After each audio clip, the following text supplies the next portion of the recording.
pelirakentaja Herbert on nöyrä, fiksu ja ammattitaitoinen pelaaja.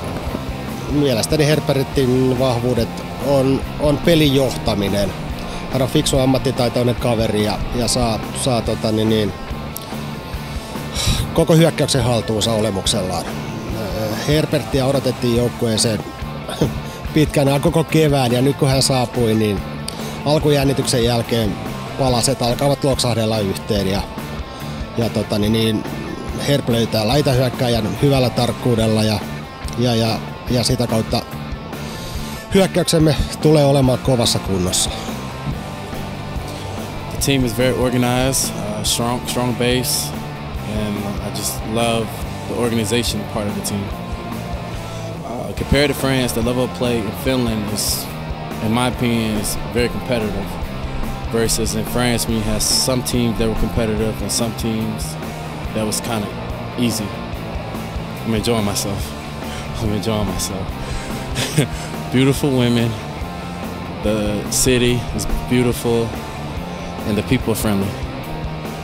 To win games, put people in the stands, and the championship.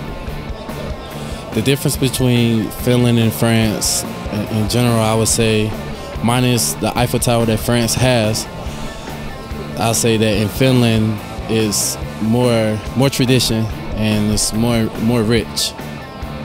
Roll up. Ensivaikutelmat Herbertistä on erittäin hyvät, että hän on oikeastaan sitä, mitä uskoin saavani, että hän on iso, liikkuva pelirakentaja. Uskon, tai nyt on tuo oikeastaan ilmi, että hänellä on erittäin hyvä komento hyökkäyksestä ja pallot lähtee vauhdilla ja tarkasti, niin mun mielestä erittäin onnistunut hankinta. Oikeastaan Herbertin vahvuudet on juuri tuo komento huddleissa, pelitieto ja taito totta kai oli odotettu, mutta se pelitieto on yllättänyt minut ainakin itse, että on tullut monta korjausehdotusta, pieniä viilauksia, on tullut huomioita, jos olen itse kirjoittanut jonkun formaation väärin tai jonkun heittosuojauksen väärin, niin hän on erittäin tarkka tällaisista asioista. Jos miettii, että kuitenkin ollaan harjoiteltu vasta 4 treeniä ja tämä alkaa olla aika lailla paperia hänelle. Odotan, että peli tässä vielä harjoitusvaiheessa, että se kehittyy erittäin paljon.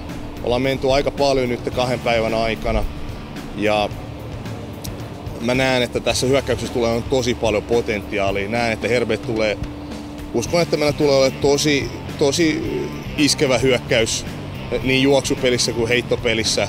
Saadaan oikeasti palloa ilmaan ja tarkasti ja saadaan niitä pitkiä heittoja ja maaleja. Oma tunnelma on, että joukko on ottanut hänet vastaan erittäin hyvin.